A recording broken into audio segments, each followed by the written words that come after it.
Hello, good morning students. कैसे हो? Hope you are fine and same is the case with your host and teacher Mohammed Saad PGT English. Again I welcome you to my YouTube channel Literary Chamber and today I am going to conclude this topic of narration and it is now going to be finalized here, and the case I am going to discuss here is imperative and optative. As you know, out of five kinds of sentences we have dealt with this declarative, interrogative and exclamatory. Now what is left, that is imperative and optative. So let us go to the topic directly without wasting any more time, because the time is already less before people exams are ahead. Okay, so my dear students, as our topic is change of narration, imperative and optative case, सबसे पहले तो हम इन दो को जानते हैं. What is the nature of imperative sentence and what is the nature of optative sentence. Again I would like to say those who have gone through these things, they only need to know the technique how to change, but those who are yet to know this, जिनको अभी जानना बाकी है, जो students मेरे हैं, मेरे चहेते छोटे क्लासेस के 8th के 9th के 10th के, जिनको अभी इन चीज़ों की मतलब ज़्यादा जानकारी नहीं है, मतलब चीज़ों को सीखने में टाइम लगता है. We should never treat ourselves final. तो इंसान को सीखते सीखते पूरी उम्र चली जाती है, फिर भी कुछ ना कुछ अधूरा रह जाता है. So my dear students, first of all let us know what is the nature of these imperative sentences. It is mandatory. Once we understand the nature of these sentences we can go to their conversion into indirect speech. Okay, now first of all imperative. As the word suggests, imperative, it has been derived from impression. Impression का मतलब क्या है? Impression का मतलब है असर, impact. Okay, whatever impresses us or whatever impresses others on our part, whatever impresses we people on others part, especially when we talk. जो कुछ भी हमारे मुंह से बोल निकलता है, लेकिन वो उसमें इंप्रेशन बनता है, वो दूसरे को सुनने वाले को मुतासिर करता है, तो that sort of talk is called imperative sort of talk. Okay, I have told you in previous lecture as well, language is all directly linked to human behaviour. As you know my dear students, ये इंसानी behaviour के साथ जुड़ी हुई है ये जुबान. तो इसमें चाहे कभी गम का इजहार करना है, खुशी का इजहार करना है, क्वेश्चन पूछना है, कभी मतलब क्या कहते हैं इसको, इंपरेटिव बात करनी है जिससे दूसरा सुनने वाला मुतासिर हो जाए, तो कभी हम किसी को दुआ देते हैं, जैसे कि ऑप्टेटिव में आ जाता है, हम अपनी विश का, चाहत का इजहार करते हैं. तो all these notions are going to be expressed in terms of language only. So this language is actually the tool to give outlet to our emotions, feelings, thoughts, expressions, whatever we have inside hidden here, and we give them the outlet with, only by the means of communication, language. If there were no language, how could we communicate? No doubt there are other sign languages, etc., but the best way is to communicate verbally or in a written way, or whatever is called a human language. Okay, so my dear, this imperative sentence consists of, or we say it is going to reveal order, request, advice, suggestion, proposal, instruction, invitation and prevention. Last में मैंने लिखा है prevention. This is going to be what we say imperative sentence. As now then there is optative. As you know, in optative we express two things. Either it is our wish, चाहत, इच्छा हिंदी में कहते हैं इच्छा, तो English में कहते हैं विश या डिजायर, और हम किसी को दुआ देते हैं, हम किसी को प्रे करते हैं. Okay dear, I am telling you what sort of things we are going to see in an imperative sentence. Order, हुक्म, रिक्वेस्ट, गुजारिश, अर्ज, एडवाइस, नसीहत देना किसी को, सजेशन, राय. एडवाइस और सजेशन में फर्क है, there is a difference. That advice का मतलब है नसीहत. Don't confuse it with advice.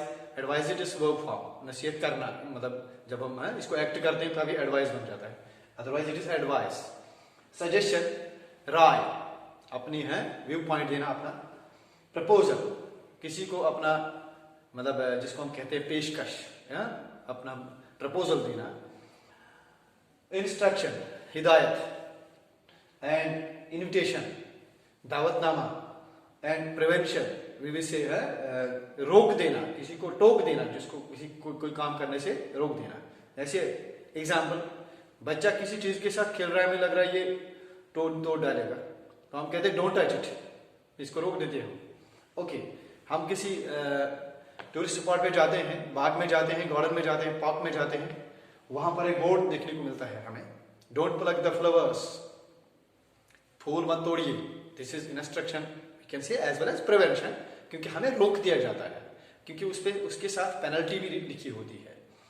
Okay, so this is what we say imperative sentence. And now next is what is it, that is optative. Optative में हम दो चीजों का इजहार करते हैं, one is desire and another is wish and pray. यानी हम किसी दूसरे को, सामने वाले को, जिसके साथ जो हमारे साथ मतलब हमारे पास जिसके साथ हम बात कर रहे हैं, that is called here listener, या सेकंड पर्सन जिसे हम मुखातिब है, तो उसे हम यहाँ दुआ देते हैं यहाँ पर, तो या हम अपने चाहत का इजहार करते हैं, मतलब हम अपनी विश का इजहार करते हैं, तो that is called optative sentence. Now what is going to be the case, अब मसला क्या है हमारे सामने मसला ये है कि हम इन सेंटेंसेस को ड्यूरिंग अवर एग्जामिनेशन चेंज कैसे करेंगे into indirect speech. So let us go to that and let us take some examples, illustrations, so that the concept is clear. Okay, dear students, be here. See, my dear, I have written here some examples, and then I will change them one by one. Just stop some minutes. Preheat the oven. Preheat the oven. Oven आपको मालूम होगा, तनूर जिसको हम जिसमें रोटी को सेकते हैं। Preheat means पहले इसको गर्म कर देना। बिफोर बेकिंग वी है बेकर प्रीहीट्स इट, वो पहले इसको गर्म कर देता है। When it attains the temperature, complete temperature, required temperature, only then he sticks the bread और any other thing whatever go is cake etcetera to it. Okay, this is an instruction. Preheat the oven. Again, please join us for dinner. Please join us for dinner. शाम के साथ हमारा शाम का खाना हमारे साथ खाइए, दावत यानी invitation. Okay, and get me a glass of water. Get me a glass of water. यहाँ पर इसमें दो चीजें हो सकती है. मैं बीच में आपको और एक चीज बताना चाहूंगा अभी.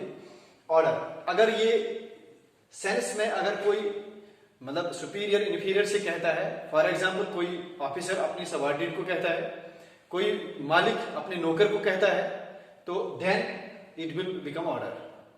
अब अगर कोई आम व्यक्ति, आम शख्स किसी दूसरे को बोल रहा है, या कोई हाजतमंद रास्ता राह फिरता मतलब मुसाफिर किसी दूसरे से पानी मांग रहा है, give me glass of water please, या अगर वो ऐसे भी, तो इसमें यहां पर मैं आपको बताता चलूं, हमें नोशन चेक करना है सेंटेंस का. We have to check the notion what it is going to show. इधर इट इज ऑर्डर, इधर इट इज रिक्वेस्ट. तो यूजुअली तो रिक्वेस्ट के साथ प्लीज वगैरह तो लगता ही है, लेकिन कभी कभार प्लीज के बगैर भी हम इल्तिजा करते हैं without using it. So then we should check the notion there, and then accordingly we should choose our option whichever is going to be right. In case we are asked to change it physically, then we should consider these things. Okay, then next thing is don't plug the flowers. अभी मैंने ऐसे कहा कि ये एक instruction लिखी होती है, या प्रिवेंशन जिसको हम कहेंगे, जिससे हमें कोई चीज करने से रोक दिया जाता है. ओके, तो है इसके बाद please help me cross the road. Please help me cross the road. तो ये सीधे यहाँ पर है क्या, इट इज अगेन रिक्वेस्ट. तो यहाँ पर है ये सीधे दिखता ही है कि it is request. Okay dear students, now let us go to change the imperative and operative sentences into indirect speech so that the concept is clear, and hope inshallah this lecture will hope facilitate you in a lot way. Okay, so be here, be attentive. Okay, dear students, again you are welcome here. Now let us take the examples and go one by one, changing. The master said to servant, go and get me a soft drink. मालिक ने अपनी नौकर से कहा soft drink लाने के लिए. अब हमें टेक्निकल चेंज देखनी है, how to change. Okay, this part that is reporting verb. We have to change here. Till now we were changing here. The majority of change was going on in this part, but now the change is going here, not there. You must remember it. It is very very important to remember. कोई भी change उधर से नहीं हो जाती है. हाँ? Okay. Now the notion is master said to servant. Simple है ना? It is order. एक मालिक तो अपने नौकर से हुक्म ही करेगा, वो तो उसे गुजारिश नहीं कर सकता है. ओके, तो हम चेंज कर सकते हैं. Master order his servant. अब यहां से मसला आता है how to change and what to change. Comma and inverted commas begin. Very very important point. Let us discuss it in detail here. Okay, comma and inverted comma. जैसे कि एक सीमा रेखा है, बॉर्डर है, उसे आगे हम क्रॉस करने से डरते हैं. Before that we have to get some visa, passport. Only then we shall be entered in next territory and boundary, we can say in another country. Okay, so this comma and inverted comma, when the case is declarative, this gets changed to that. Declarative में दो types है, negative and this affirmative and negative. दोनों सूरत में that. When the case is interrogative, जैसे कि मैंने बताया, मैं इनको फिर से क्यों रिवाइज कर रहा हूं, एक इंटरलिंक बन जाती है. जैसे कि मैंने एक दो वीडियोस में बोला, law of association. We should associate the things with one another so that we get a semantic change here. तो इसलिए फिर ये इनको याद रखना आसान हो जाता है, बिल्कुल आसान हो जाता है. तो फिर कोई दिक्कत नहीं रहती, फिर कोई गोटा लगाने की जरूरत नहीं है.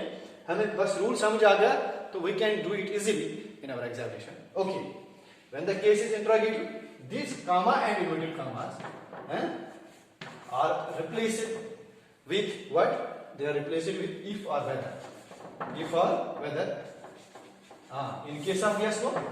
But if the case is interrogative doublet, then neither if nor whether, not any other thing, but directly WH. यानी removal of comma and comma, no introduction of if or whether, but the sentence, what we say, reported speech begins with the same word as it is in direct. Okay, clear? Okay. So when the case is going to be, just in previous lecture, when the case is going to be what we say, this is declarative, interrogative, and then there is exclamatory. This exclamatory, जब हम exclamatory को change करते हैं तो this comma inverted commas आगे removed. तो यहां पर से क्या चेंज हो जाती है, exclaimed with joy, sorrow, wonder वगैरह. तो फिर आगे दैट लगता है आगे. Try to associate. यहां पर भी दैट, यहां पर भी दैट, यहां पर नहीं, इंट्रोगेटिव में नहीं. तो ऐसा ही मसला है इसमें, किसमें, जो ये अभी हम पढ़ रहे हैं, दैट इज इंपरेटिव. कोई कंजक्शन नहीं, कोई रिलेटिव प्रोनाउन का, ये कंजक्शन का इसका इस्तेमाल ही नहीं है. No use of that at all here. But what we are going to put here, it is to.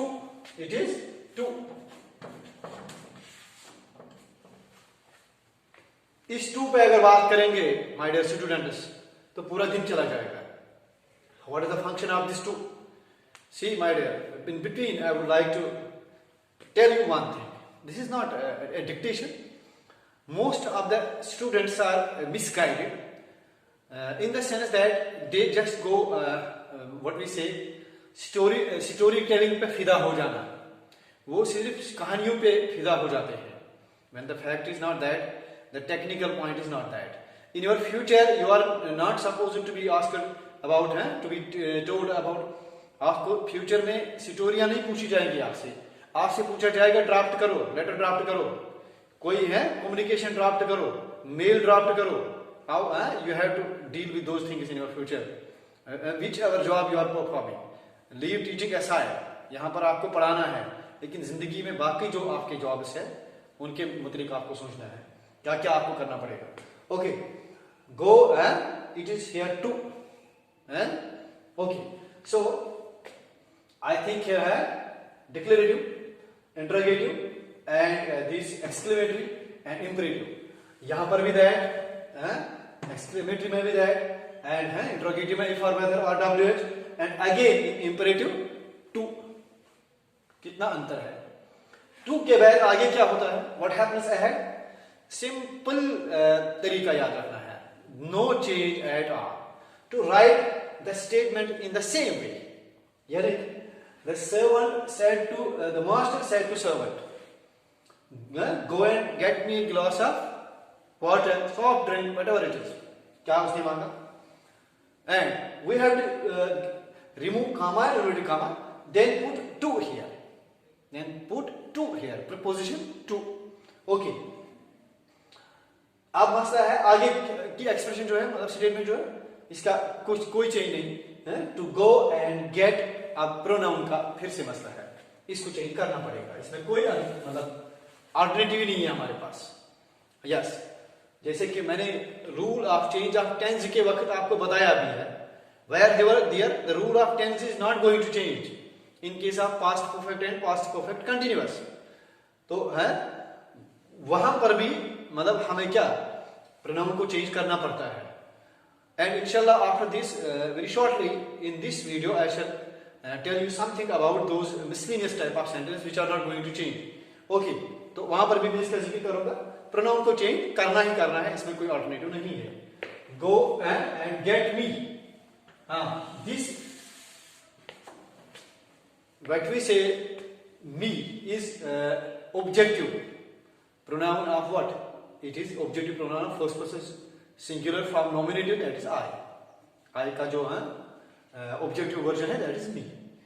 तो ये कौन कहता है, ये मास्टर कहता है. यहां पर ध्यान रखिए पूरा, ये मास्टर कह रहा है मेरे लिए एक पानी का गिलास लाइए, सॉफ्ट ड्रिंक लाइए. तो लेकिन ये मास्टर क्या है, खुद third person singular. Third person singular, इसका यहां पर नाम दिया गया है, नाउन फ्रेज, जिसको मैंने बहुत बार आपको बताया, मतलब सिखाने की कोशिश की है. This is known as noun phrase है.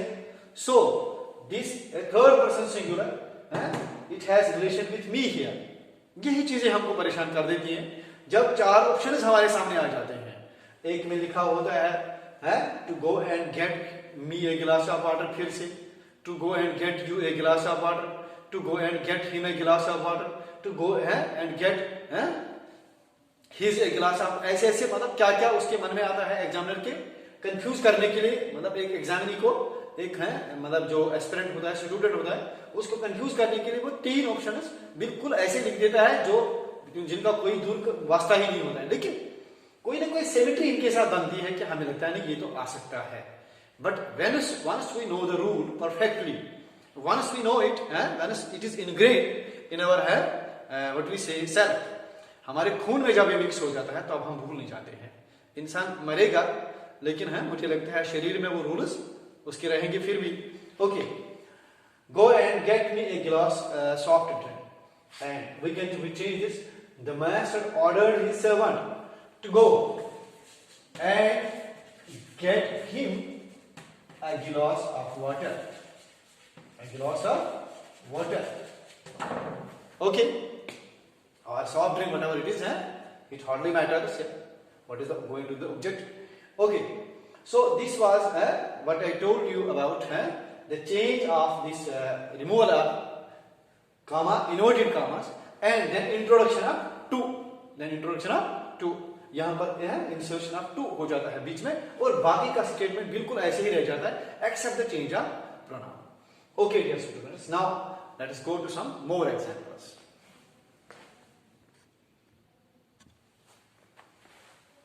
Okay, my dear students, let us go ahead. Let us continue. Imperative and optative. Okay, be quick. I was telling you about this was order. This was order. Now let us go to next case. That is request, etc. Okay. He said to his friend,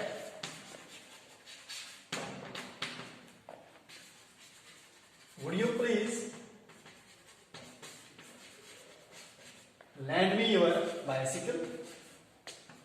Lend me your bicycle.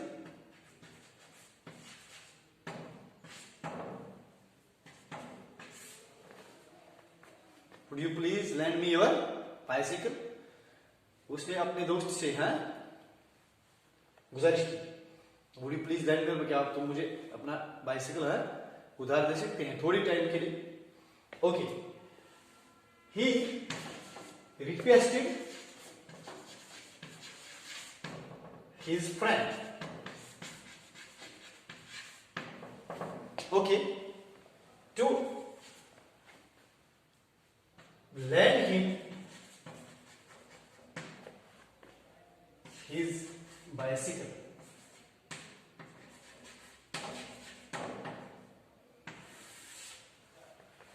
Okay, so now if the same is if the manner is same but the notion is different, and we say some beggar is coming to our home, anybody who is doing the job of begging, जो भी है भीख मांगने का काम करता है, वो हमारे दरवाजे पे आके दस्तक मारता है.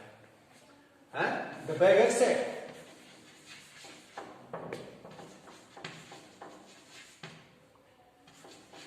to owner,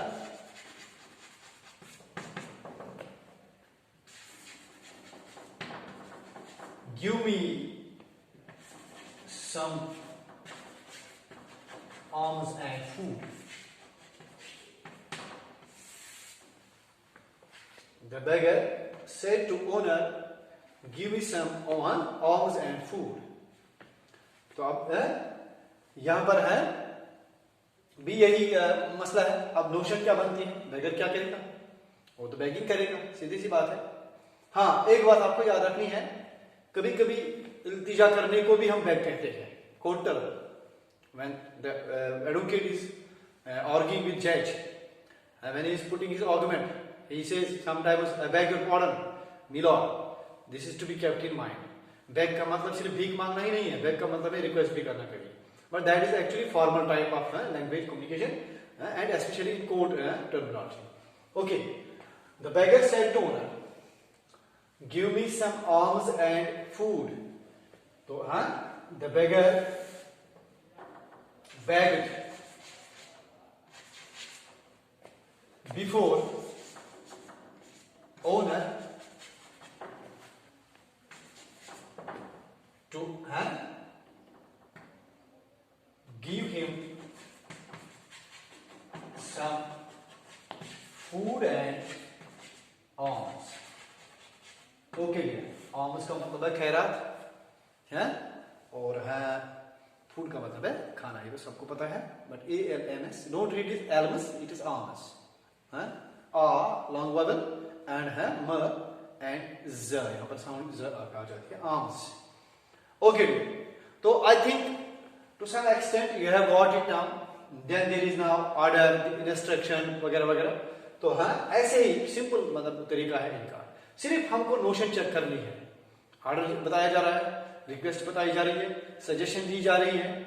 suppose let us take some more examples as verbally not है, I think it is not now need to be written. तो ऐसे हम कह सकते हैं कि the teacher said to students, work hard lest you should fail. मेहनत करो वरना फेल हो जाओगे. तो टीचर का तो मतलब क्या है, एडवाइस देने का. The doctor said to his patient, the doctor said to patient, take the medicine regularly or you won't get fit, you won't get healthy. The doctor advised the patient to take medicines regularly or he would not get wealthy. This is the way to change these imperative sentences. Now what is that? Then there is that is optative. Very okay. Rarely some sentence is asked from that. And as earlier told, we are mainly it is we are asked from interrogative and exclamatory and imperative.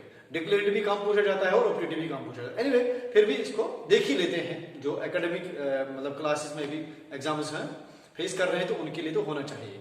Because they are suppose to do such thing is there. Okay dear my students. So what I was saying optative. पहले ही मैं यहाँ पर बता चुका हूँ आपको कि यहाँ तो इसमें विश है, डिजायर या प्रे है, किसी मतलब की दुआ है या चाहत है या इच्छा है. ओके सपोज आई से if I were a millionaire, काश मैं एक लखपति होता. तो ये तो डिजायर है, चाहत है, तो चाहे मतलब पूरी होती है या नहीं वो that is not to be considered here, but it is my wish. So if this sentence is now put in direct narration. He said if I were a millionaire, तो how to change it? He wished, he desired to be a millionaire. Clear? He wished or desired to be a millionaire. Okay. Sometimes a child says, a little child imagines to be a bird. The child said, come as begin. If I were a bird, I would fly. The child wished to be a bird. He desired to be a bird and to fly. This is a simple way. Okay, dear students. This was optative and what we say. One more sentence for optative. The old man said, the old woman said to the boy, may God bless you. May you live long. It is just pray, wish. उसने दुआ दे दी. The old lady wished the boy to live long, or he might live long. ऐसा भी लिख सकते हैं हम. Okay, dear students. Then there is let. Let को अगर sentence को इंट्रोड्यूस करता है लेट, L-E-T लेट, तो इस लेट के मुताबिक भी अगर हम देखेंगे वो what sort of importance it has in language, तो मतलब इस पे भी एक दिन लग सकता है डिफाइन करने में. Okay, let us be brief here. तो माय डियर, अगर let say somebody says to another one, he said to his friend let us go to a picnic. What is it? Suggest. इसका क्या मकसद है? इसकी क्या नोशन है? Order है, सजेशन है, रिक्वेस्ट है? No, it is proposal.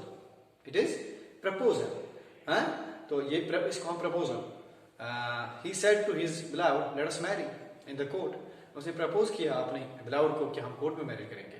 That is simple enough. Okay dear. Now some cases are in such a way where the change does not occur. In what case? In reported speech.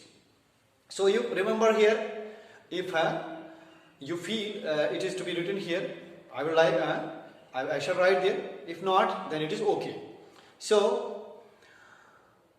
I am going to tell you some miscellaneous sentences are there that are not going to change actually when we change from direct to indirect.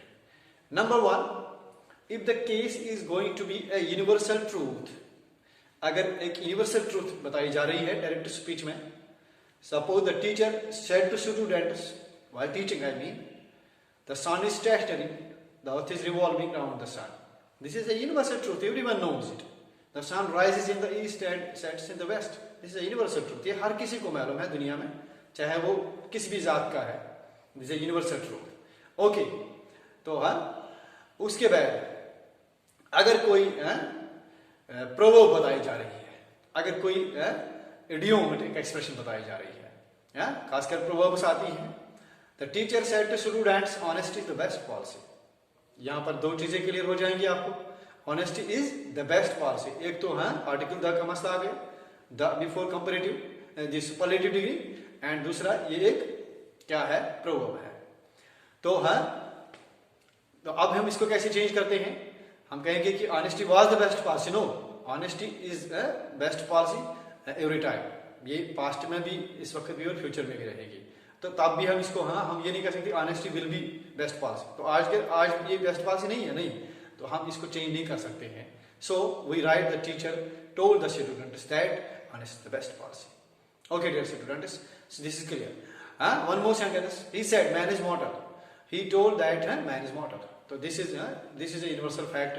Man is mortal, इंसान मरता है, हानि है, तो everyone knows it. Okay dear students, now what is one more thing I would like to tell you here is that if there is only historical fact but presented in terms of present indefinite, expressed in terms of present indefinite, you may have note it here.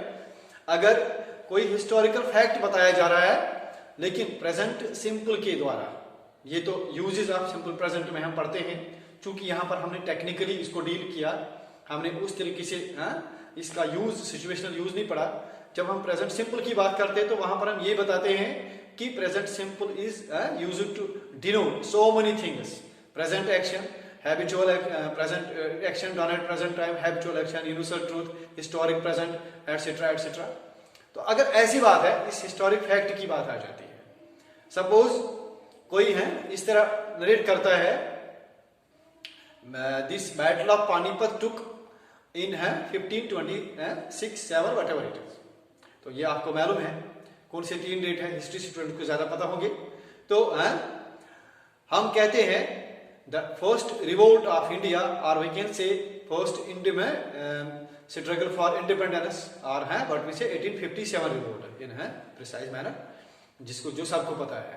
1857 की बगावत जिसको हम कहते हैं, जो India में हुई थी पहली बार अंग्रेजों के खिलाफ. तो हम कहते हैं this 1857 revolt can we say took place or takes place. Sometimes we write a revolt takes place in 1857. That was called the first war for independence, war of independence. Okay, so sometimes this is called historical fact. We say this Akbar invaded India in dash 500 AD वगैरह वगैरह. हम कहते हैं Alexander the Great conquers world. So these are historical facts. And if such type of things are asked in our examination, if such type of statements are written there, we shall not change them. Okay dear students, ये बातें समझ आ गई. अगर कहीं पे कोई शुबा रह गया तो आप मेरे इनबॉक्स में मुझे लिख दीजिए, मैसेज कर दीजिए कि नहीं सर इस पे रिवाइज कर लीजिए इस चीज को. तो मैं फिर से रिवाइज करूंगा. तो मैं आपकी किसी भी सजेशन को वेलकम करता हूं, because I'm not going to be dictator, I'm going to be facilitator to each and every student, whosoever it is. Either it is from my own state, either it is from any other state, either it is from any other region, any other what we say community. किसी भी मतलब community से ताल्लुक रखने वाला student मेरा अपना student है. I am a facilitator, not a dictator.